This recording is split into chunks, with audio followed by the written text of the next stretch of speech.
Thank you, Teresa. What a really, really, really kind introduction. Thank you. It's really good to see you, and I hope you're well. And I totally saw what was going on there, and I know a little bit of history about you and your mom, and you were there till, you know, through the whole thing. So I got to watch and learn there too. So thank you. Yes, so Teresa read the steps. Step 11, sought through prayer and meditation to improve our conscious contact with God as we understood him, praying only for the knowledge of his will for us and the power to carry that out. Just that. Oof. My sobriety date, September 25th, 1987, and I'm going to talk about this step in the context of Alcoholics Anonymous, even though through the continued practice of this step, which I came to, and really I'm going to talk about 10, because I always do a much better 10 when I'm doing 11, better 10, 11 when I'm doing 10, and 10, of course, is the first 9. So we don't leave anything out. Everything brought me to this. And then it says, you know, in our book, in a lot of different places, it says, go out there and find some more. It never says, we're the only ones who know. Never says, too bad they don't have what we have. It says, it never says any of that stuff. It says, man, there's a lot of good stuff on spirituality, a lot of great experience, and we suggest you avail yourself of it. Now, having said that, when I got to Alcoholics Anonymous 36 years ago, I had, when I was a small child, I had a relationship with this power greater than myself. We call it God, or I call it the big mystery. I'm more comfortable with the big mystery. It's I don't have to get mad at it or anything. I just go, whoop, well, I guess I don't know. And sometimes it's a bigger whoop than that. But when alcohol came along, it felt like it connected me. It felt like it made that feeling that we would have for a friend all the more rich. And if you will, I also was one of those people who would say, alcohol works for me. In fact, it felt like it worked for me. And so much so that I let it become my spirituality. It was the great counterfeit for it. I could say a prayer and try to figure out all the stuff and, have to have patience for things to come and, pray every day and all of that. Or I could take a drink and everything was better right now. So why wouldn't I drink that? And the more that I drank, of course, the more I closed off that channel to the actual power greater than myself, or the big mystery, or life force, or whatever you want to call it. And then over time, everything that I put into my body trying to access that power were the very things that were blocking me. And then when I got sober, it was just me that was blocking me. But I had to get sober in order to see that, come to this. And I took the steps, and spirituality is not linear. And we say, well, we work the steps in order, but spirit doesn't care where you are in the steps. Sometimes it'll slide right in there and surprise you. I found that, as crazy as I felt when I was new and didn't know if Alcoholics Anonymous was going to work, didn't know if these spiritual actions were going to take, every now and then I would be overcome and overwhelmed by that complete knowing that I was exactly where I was supposed to be. And it didn't last a long time at first, especially, but it was enough to keep me going. And even though the obsession to drink did not leave me till I was about 9 months sober, I feel like it's important to mention these things. I know I'm on an 11-step talk, but the reason that I continue this is because it provides a spiritual cushion. I am not walking around every day running away from a drink. I'm not, I know that that's at stake if I were to stop the process of self-examination, prayer and meditation. I didn't read my thing yet, but I'm getting to that. Now I forgot what I was going to say. So I'm going to go ahead and read my thing. page 98, there is a direct linkage among self-examination, meditation, and prayer. Taken separately, these practices can bring much relief and benefit, but when they are logically related and interwoven, the result is an unshakable foundation for life. Now and then we may be granted a glimpse of that ultimate reality, which is God's kingdom, and we will be comforted and assured that our own destiny in that realm will be secure for so long as we try, however falteringly, to find and do the will of our own creator. And I love that. And, you know, in step 6 as well, right about the time that he was writing this book, did he also write, Bill also wrote that letter on emotional sobriety, and he blended this in. And I always see so many parallels in that letter, and then especially in his writings in step 6, 7, and 11 in particular, however falteringly, which means I'm going to have to be at this. I'm going to have to be practicing this every day. After I've taken those first 9 steps and I get into 10, what I have is a license to practice. I'm like, okay, now I'm going to use the tools, and I'm going to have to tweak this new garment that I've been, you know, given. And sometimes I'm going to have to let it out. And sometimes it's going to have to be taken in, but it's going to be a continual adjustment as I awaken. And the process that I began with and still use is on pages 84 through 88 in our big book. That's, you know, it's just such a great and I couldn't always memorize it when I was new. So I would write it on little index cards and take, you know, at different times of the day, or when I'd get agitated, I'd pull out the pause when agitated card, you know, and then I would use them. And for me, all of this is really a lot like learning how to dance for me.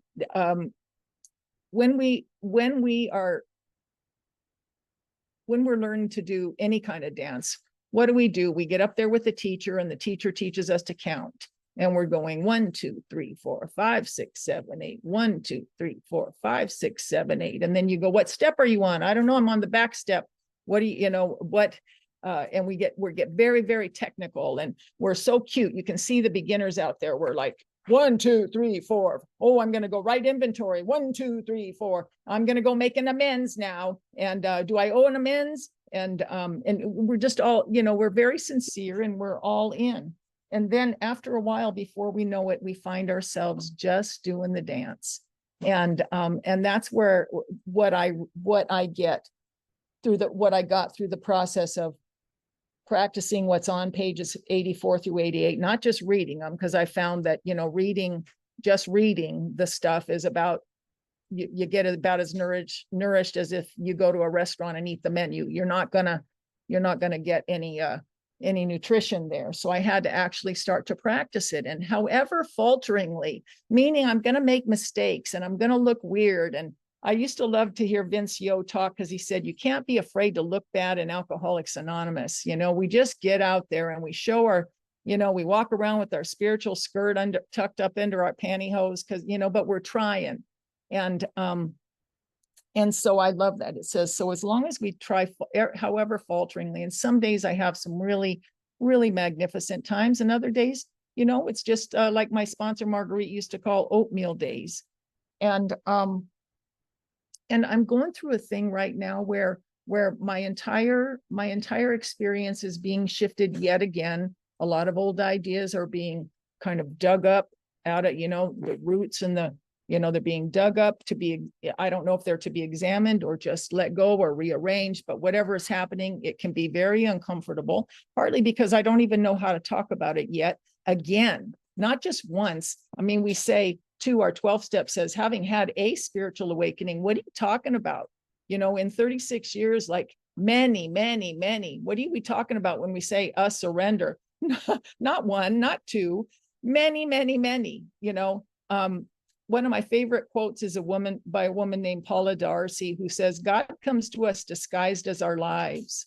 And that's exactly it for me. I get up and I walk out in the world, and I get the nudge or the cue of mind, where to be quiet, you know, where to listen.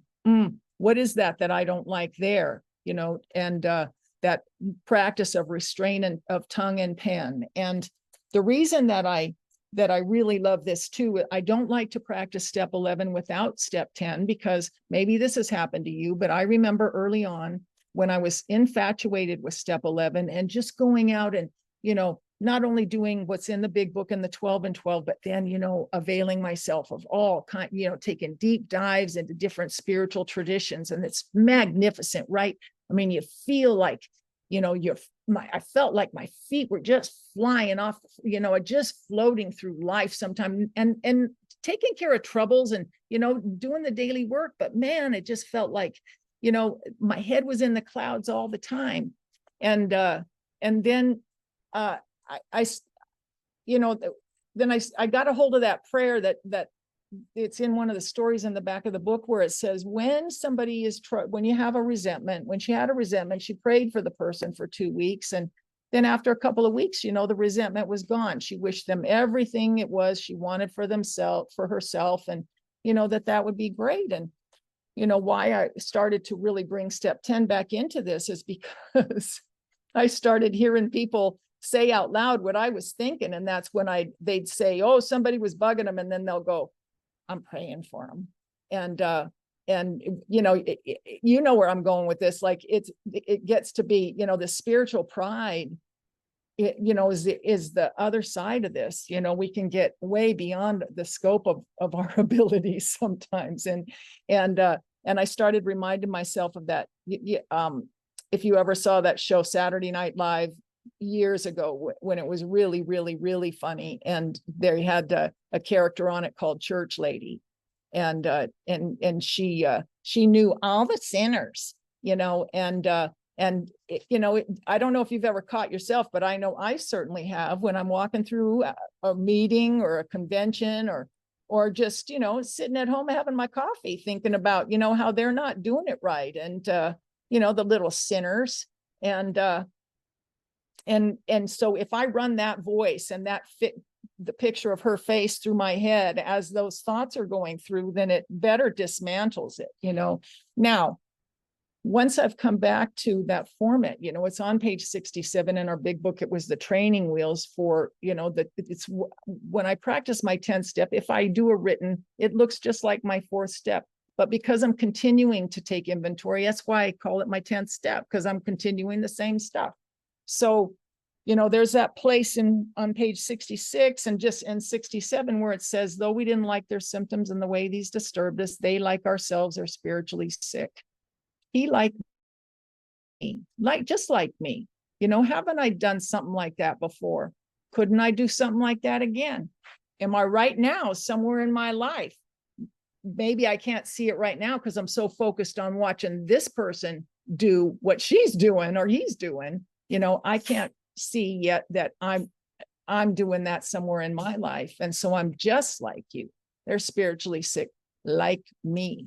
And when I recognize the like me, and that carries off into the 10th step, self-examination, that I gotta have this intact, so that when I am practicing and living in the realm of the spirit and living in meditation, and then going through my day in the very practical way, it stops me short, and maybe I might have to say something. Maybe it doesn't always resolve conflict, but it does resolve conflict in me. I may have to stand up and disagree with somebody. I may have to, take some kind of action, but it doesn't become that long-term resentment necessarily. It doesn't have to. I learned how to behave in Alcoholics Anonymous, but mine is the head I walk around with. And this is the stuff that dismantles the stuff that goes on in my head. And then in meditation, I began to learn that all of the thoughts that are in my head, I do not have to sit down and entertain. I can sit and watch them and let them entertain me. And often through practice, that's what's happened. However, falteringly, because sometimes I'm tired. Sometimes the thought will come and I'll forget that, nope, don't need that one, and grab onto it. And before I know it, not a part of, they didn't invite me to the damn party. They're often, that slow separation. that isn't alcoholism, by the way. Every human being is the illusion of every human being of that feeling of separation. And the remedy for that is to connect with spirit again. And, you know, and I don't want to, I'm not dissing us. I am so grateful that we have an immediate fellowship that spoke directly to me and the problem that I had. Alcoholics Anonymous for me was the doorway back to all of this. And so thank God and for Alcoholics Anonymous. But I have to keep it in some kind of perspective, because this very practice of meditation and becoming, you know, living in the spiritual realm, we can get very funny. And, you know, we hear things like, oh, well, they don't have a program, so you know, I'm just going to have to, you know, pray for them. And, you know, church lady comes out and, you know, I got to watch. That's for me to be aware of. And a lot of times I can, right before it has to come out of my mouth. My sponsor, Marguerite, used to say, she was rarely sorry for anything she didn't say. You know, most of the time that's true for me too. But, and I guess because in Alcoholics Anonymous right now, there's so many ideas. It's such an exciting and kind of frightening time in Alcoholics Anonymous. I'm sure that I mean, it's kind of another flying blind time here, with us all having to, you know, back then there was a very limited view, there was a very limited exposure even to personal practices, personal spiritual practices and things. Heck, we literally had some of our roots in the Oxford group, which was heavy Christianity, although it was made clear in the beginning. And even Dr. Bob wrote a little blurb in the old Akron manuals that, you know, he likened Alcoholics Anonymous and the steps to Buddhism and Judaism and other the eight. Yeah. So anyway, so they had this knowledge, but it still had a very Christian tone to it, which there's nothing wrong with that. But now more has been added on. Now there has been more exposure to more. I remember seeing a woman, she was sharing one at a women's conference and she had just come from India, and she said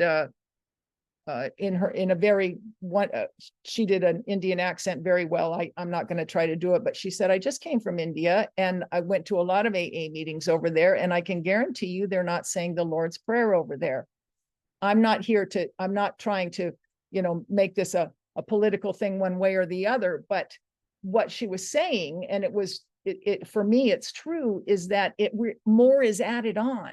Live and let live. And let's see, you just read about that, something that can block us from a spiritual awakening is contempt prior to investigation. So if I hear a prayer that I'm not familiar with, can I sit and say, oh, wow, listen to what that says, you know, and then how much human beings, and including alcoholics, love certainty, right? So as soon as we find another one, the same thing happened kind of with the set aside prayer, right? Beautiful prayer. I mean, great meditation. You know, let me put aside everything I think I know. Let me open my mind. It's a great opening. You know, it's a great exercise for that. Happens. We clamp down on it and make it the prayer. What, you don't know the set aside prayer? You know?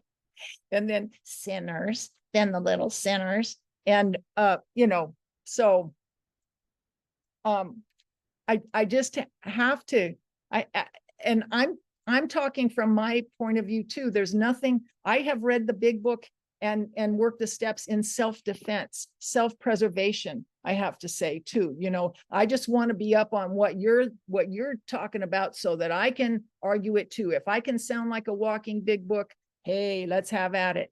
And then, you know, and all of that is in good, you know, with good intention. But I've got to then, if I am if I am practicing steps 10 and 11, practicing self-examination, prayer, meditation, hopefully I'll run into that. I'll run into myself, basically because you reflect it back to me, you know, either that or cancel me, shun me, or and I begin to wake up to me being in my own way again, and then what has to be relinquished, and then I have new eyes.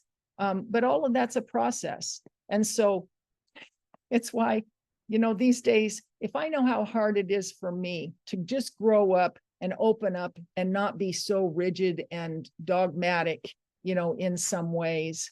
And I'm not, and I'll tell you, I'll be the first one to tell you, I don't think of myself as being rigid and dogmatic until I am. And then, damn it, you know, I've got to watch for it. And then that, of course, that spiritual pride, you know, how many,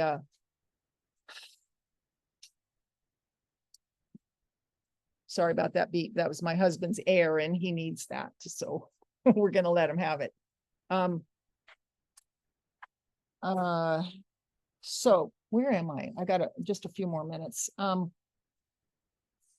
So self-examination has to go with the prayer and meditation. And I don't know, I think it bears repeating that God comes to us disguised as our lives. And I've got to make room for the new ideas to walk around. And in Alcoholics Anonymous,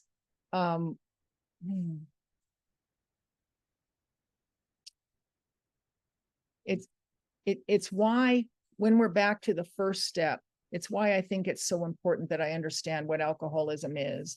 That alcoholism for me is the best description that I still believe exists is on page 44. It's just a paragraph. It's very quick. It's and easy. If when you honestly want to find you can't quit entirely, or if when drinking have little control over the amount you take, you're probably alcoholic. If that be the case, you may be suffering from a spiritual illness that from an illness that experience will conquer.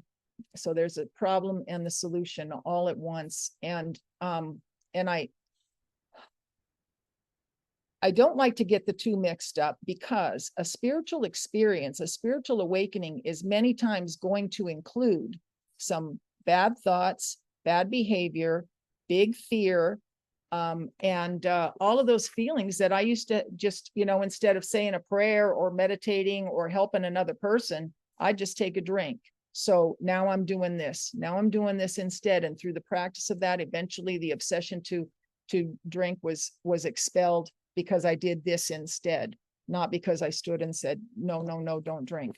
But I need to remember this. Oh, because there's never going to be a time that I'm so spiritually fit that I can take a drink of alcohol in any form at all, not brandy form or rum form or Listerine form or cough medicine form. There's never going to be a time where I'm so spiritual that that will be on the books for me. And so this is why when I go to church, if you might find me at a Sunday sermon or a Saturday synagogue or a Buddhist temple, you might find me anywhere, you know, sitting in the middle of whatever tradition that is. But I cannot go, I learned here in Alcoholics Anonymous that I am not one of those people who can go to the Sunday picnic and have a glass of wine with the rest of them. This is where I learned that. This is the singleness of purpose held intact for this. It was my doorway back to being able to find, connect, and practice a form of spirituality that ironically sends me back out into the world at large. It doesn't say sit in Alcoholics Anonymous and only help alcoholics. We're the only ones who know. Don't go anywhere. You can't. We're special. It doesn't say any of that anywhere in the literature I've ever read. And I am a voracious reader. I haven't read it all, I can promise you, but it says we can expand. And then in the 11th step, in the promises, in the 11th step in the big book, and then also here in the 12 and 12, it promises that our intuition is going to be fired, that we're going to be able to trust it. We're going to come to rely on our intuition. We're also going to make mistakes, but we're going to come to rely on our intuition through this practice and process, this self-examination, prayer and meditation. And and that my thinking will get better when it's removed of wrong motives. And that means I'm going to practice the process, surrender the old thoughts that come that do stick to me, surrender control over the things over which I have no control, and make amends where I mess up, and let somebody tell me if I didn't know or hadn't realized it, then I get to listen without interrupting, and find out where I might have messed up, and then take corrective action. And that's on a daily basis. That's and it might sound like, oh my God, are we just so self-obsessed? Another form of self-obsession, but it's not. It's really more of a self-awareness. It's really more, I can feel it in my solar plexus when I'm getting ready to be selfish, when I'm getting ready to be self-seeking, when, searching whether it's approval or friendship or attention or something. I can feel that welling up, and or dishonesty. If when I get afraid, I want to be dishonest. All of that's born of fear. So because I meditate every day, I can become more responsive to my life than reactive. And step 10, self-examination, helps me to recognize when it's about to come, so that a lot of the stuff that I do can be preemptive. So I don't actually have to make every single mistake that comes along. And, and I know that this is true by when I was new, now when I call my sponsor and I run a plan by her and I say, I'm thinking about this, and this is what, this is the plan I have. She may have a couple of tweaks, but most of the time she's going, yeah, that sounds right. Sounds well thought out. Go ahead with that plan. Yeah. When I was new, that's not what she said. Never. So over the last 36 years, I have gotten better. And I like to say that because, I know we do it in an attempt to stay humble and stay teachable. I never want to get cocky, but I do want to another definition of humility is being accurately apprised of our strengths as well as our weaknesses. And if I'm better, I don't want to convey to you that I'm running down the street just crazy all the time, crazy and scared all the time, because that's not true. I am way better than I was when I got here. Otherwise, I would have started to look for something somewhere else a long time ago. But it's through this practice, self-examination, prayer, meditation, when logically woven together, provides this unshakable foundation for life. Again, when people transition, I'm going to be sad. Sadness is not being unspiritual. We came equipped for grief. We came with that inside us. We have the facility for grief. That's what tears are. And that hurt inside us. That's, it's the oppression of all of that stuff that gets me in trouble. It's the not acknowledging and letting it out in strange ways. So this need to get closer and closer to who it is I believe that God would have me be. It's still a big mystery to me. Sometimes I think I need to live to be 140 before I fully bloom. But in the meantime, this is what I do. I still love the outlines in the big book and the 12 and 12. And I'm so glad too that I haven't heard this in a while, but I'm going to say it anyway, that I'm probably preaching to the choir because this is a 12 and 12 meeting. But I just don't understand that how they separate they make the big book the one we worship and the 12 and 12 not so much, when to me it had to be somebody who could write this book with so much experience in a time in his life when he was going through a bone-crushing depression and still come out with this kind of wisdom.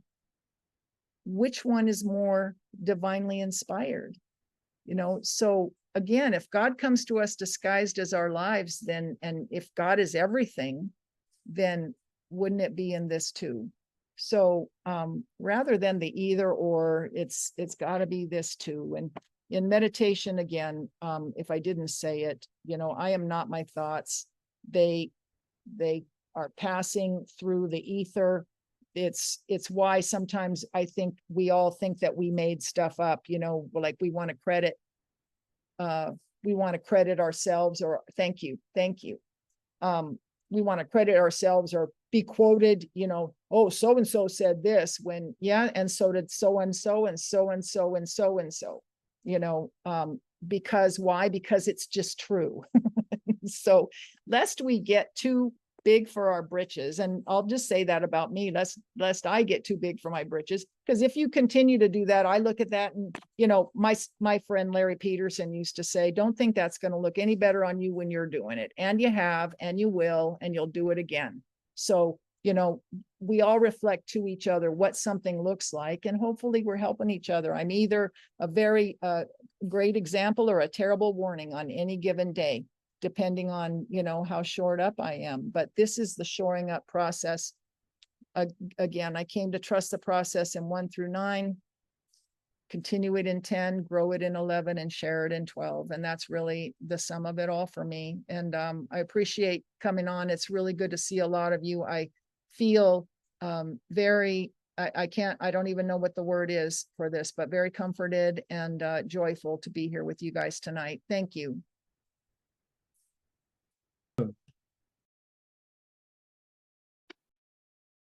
You're muted, Lana. Okay, Lana Alcoholic, Carla, it is so wonderful to see you. And I hope Doug is doing well. And you know what came to me today? The very first time that I spoke at a large group, which was our convention, you were one of the speakers at that weekend in Somerset. And I spoke at the spiritual Sunday morning. And that was my first time doing something like that. And I remember you cheering me on. It came to me so clearly today. So I want to thank you for that, because I definitely needed your love and support, you know. And my question was this, though.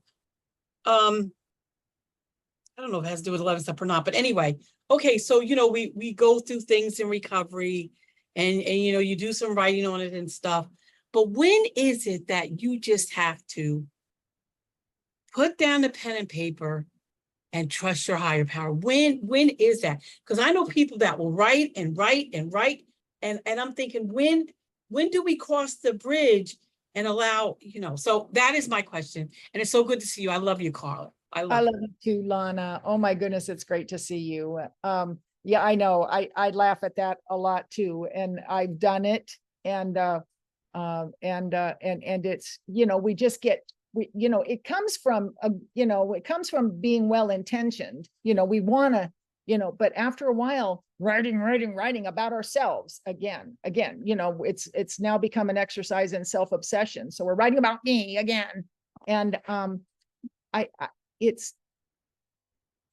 it's not only okay, but I think it's necessary that we just get out and try our wings. It's like you can read a book about swimming, but unless you jump in the water and start, you know, going and feel the water and feel the, you know, that's why when, you know, it's so hard to come from the intellect to describe some of these things, because you can't get it all done. You couldn't describe swimming maybe in a half an hour, because there's so much. Oh, and if the tide comes this way, and oh, if, you know, so here are some basic structural do that will hold you through the turning of the tide and this is how you can hold yourself through them. But so yes, I you know, for me, there was one incident that happened in my life that took several inventories, but I would do it, and then I would walk a while, you know, and do my life, and then okay, and then come back at it, and then not several, it took about 3, and then the 7-step prayer actually became a mantra for me for a while, to come through a way of forgiveness and just a new way of seeing something. So I think we'll know it. I think that when we're choking on it, or hopefully somebody close to us will tell us, okay, why don't you put it down? You know, put the pen down and go out and live your life. And, Bill says it in essence in the book, when all else fails, and hopefully you've already done all else. We've already looked at that. We've changed, become willing to change our minds, surrendered, done the inventory, take corrective action that we know of. Now put it away and go help somebody. That's beautiful. Thank you so much, Carla. Hey, Sydney, come on in. Welcome. Thank you. Hey, I'm Sydney and I'm an alcoholic from Portland, Oregon. Hi, Sydney. Carla. Hi. Carla, it's amazing. This is amazing. I literally just got off the phone with my sponsor right before this meeting. And it was so exactly what you're talking about. I loved that you talked about grief and how we are equipped to deal with that and depression, because there are real things that crop up in sobriety. And multiple spiritual experiences. My first year in sobriety, I worked the steps really quickly, and then stayed for about a year, and then I just kind of went my own way and delved into my spirituality to try and figure out what it meant to me.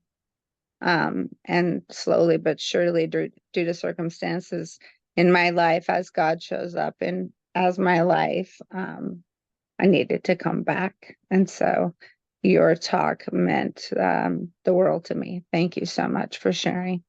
Thank you, Sydney. I'm glad you're here. Thank you. Great to have you with us, Sydney. Hey, Nash, come on in, brother. Everybody, thank you. My name is Nash. Carla, thank you for tonight. I'm curious to know how the spirit. You get a gut feeling in your solar plex, and are there other ways that the spirit comes to you? Visuals, or like if it comes to you through a voice, or just curious to hear if it comes in different shapes, forms. Well, yeah, thanks. That's a good question. And my belief, the idea that I operate on is that God is here. I am a part of this big mystery. And sometimes it is that fear comes up. It's the signal that comes up through my solar plexus. That's fear. And then I have to ask myself, what am I afraid of? Sometimes love comes in an overwhelming. It feels like clear water, but bigger. But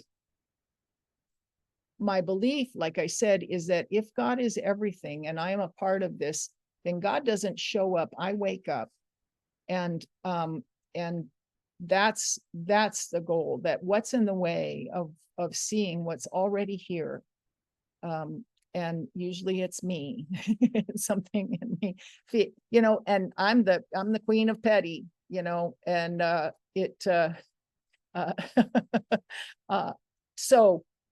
so when, and I can forget that that's what's in the way and hang on to it, like, for longer than it is wise, for longer than feels good, and then recognize it and then relinquish it. So God comes sometimes in the form of what seems to be coincidence, something that shows me something. Somebody will say something maybe in a meeting that, here's how I used to put it, and I haven't said this in a while, but it's true still, that God answers questions I don't ask out loud. And I don't always even know that they needed asking. And yet here comes something. So, and whether it comes from a person or a happening or something. And so that's why I say God doesn't show up. I wake up to something that already is. It's already fabulous. And it's just me that's not, I need the change of perception. I hope that helps. I hope that was clear. Thanks so much, Carla. That was great. Hey, Calvin, come on in, brother. Hello, everybody. My name is Calvin. I'm an alcoholic. Carla, thank you so much. And every time that I get a chance to hear you, you always carry a strong message. And I've heard you speak a lot of different times in a lot of different ways. So, you really always touch me. But when you talked tonight about church girl, and you talked about righteous pride, spiritual pride, and that's what gets you when you get a little bit of time in your program, you think you know what you're doing. And you start to nose down. And what I combat that with sometimes is, and I combat that with, I identify with everybody I can. I don't compare, right? I try to identify. So I'm saying if I'm just like you, then I can't be better than you. And then I always kind of see that if I'm looking up, I'm sure looking down. If I'm looking down, if I'm looking up at somebody, I'm sure looking down. And I think we all talk about, and I hear you talk about it before, we walk shoulder to shoulders, right? We walk shoulder to shoulder, and that comes after a while. Did you know that we walk shoulder to shoulder? And I just love you dearly, girl. I really do. And I love when every time I get a chance to hear you share. So thank you. Thank you so much, Carla. Thanks, Calvin. I love you guys. Love you and Lana. Love you. Calvin, you're such a sweet soul. Irina, come on in. Welcome. Hi, family. Irina, alcoholic. Carla, thank you. This is just what I needed today. And thank you for sharing that vulnerable spot where something's coming up, it's getting drudged up again. But and you put it very, very eloquently for me, because I can't always put it to words. So I've got to start writing for a while. And thank you for that warning too, towards the end, like, well, I got to be careful I don't write, because then it's back about me. And the church lady from SNL, you had me there too. I mean, I heard the voice and I was like, oh my gosh, it is just so, that can be me on so many occasions. But thank you for a lot of great reminders. And there was one, what I'm curious about, because you said AA is like the doorway to the rest of the spiritual world for us. Now that we've put the drink down and we're living a different life, who are some of your greatest influencers for yourself? Because I can go down a rabbit hole anytime because there's so much out there. Who are some of the great ones that influenced you, and who do you refer to when you are trying to expand your spiritual knowledge? And also, could you mentioned a person who had the quote, God comes to us disguised as our lives. Could you just mention who that is again, please? Yeah, that was a quote from a woman named Paula Darcy, and Father Richard Rohr mentions her quite a bit. That's where I heard her name, Paula. And then the last name is capital D apostrophe ARCY. And funny enough, I've never delved too much into her writing yet, but I love Father Richard Rohr as well. And he's got he was like Emmett Fox for me. Emmett Fox was because I had a background when I was young. There was a kind of rigid and I didn't understand them, and I rebelled against them, but I also didn't understand them, and I was afraid of them, some ideas about spirit. Emmett Fox was a great he broke down a lot of ideas for me in a way that I could swallow them, and then I was able to see and not have to say, well, that's not working. Of course it is. It's great. I mean, every great religion started with a bunch of people who wanted to practice spirituality, I think. And then, I mean, I'll dare to say that a little bit. And then we get like we do in AA. AA is a great spiritual movement, but don't think that you're not going to hear some of these conversations. Go to a general service meeting, or no, they're pretty respectful too, but I mean, or go to a business meeting of your home group and talk about what color the literature rack has to be for an hour, like, or so, power, control, all of it. We're not immune to those things. We just have a simple way of looking at them. And if we're willing, we're going to admit and go, God, there I am. Oh, and then let it go. Don't spend time, why'd I do that? And we're going to until we stop having to do that. And then we just let it go and move on. Yeah, thank you, Carla. Uda, I see you had your hand up. Did you want to ask a question?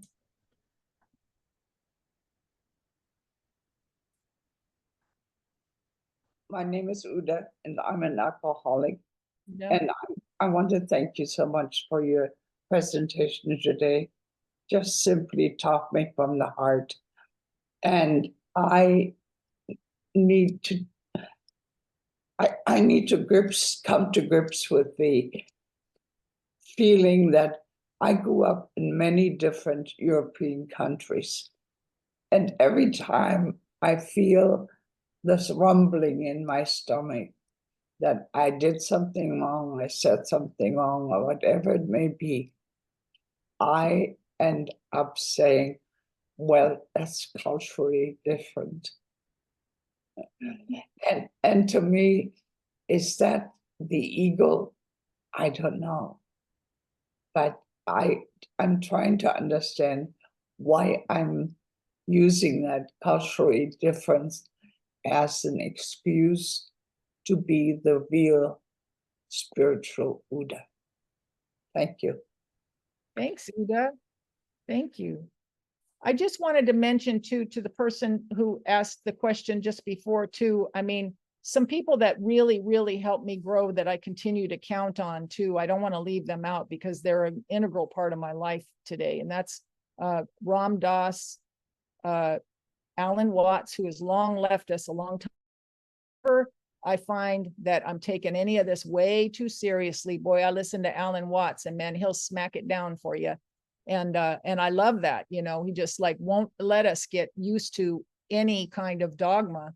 And you know, so Chogyam Trungpa Rinpoche, who is a dynamic Buddhist teacher. However, he died of drug addiction and alcoholism. So, you know, you can have lots of spiritual wisdom. If you're an alcoholic and you drink, then it's not, you know, you're going to go that way. So you're going to, you know, do what we know happens. So anyway, it doesn't mean that and then his student Pema Chodron, who I'm sure a lot of you know these people, but you know, and then, but here's the thing, when one of them mentions a teacher that impacted them, I look up that teacher as well. And then I've taken some deep dives in a few of the traditions. I do Vedic meditation. That's my staple. And, you know, but I say it's in each of us. Howard Poland said it best, and then I know I got to shut up. He said, wherever you see God pass, mark that spot and go sit in that window again. And that's, you know, that, so then this growth, this meditation, self-examination is not only a privilege and a discovery time, but it's a responsibility if I want to grow. Thanks. Thanks, everybody.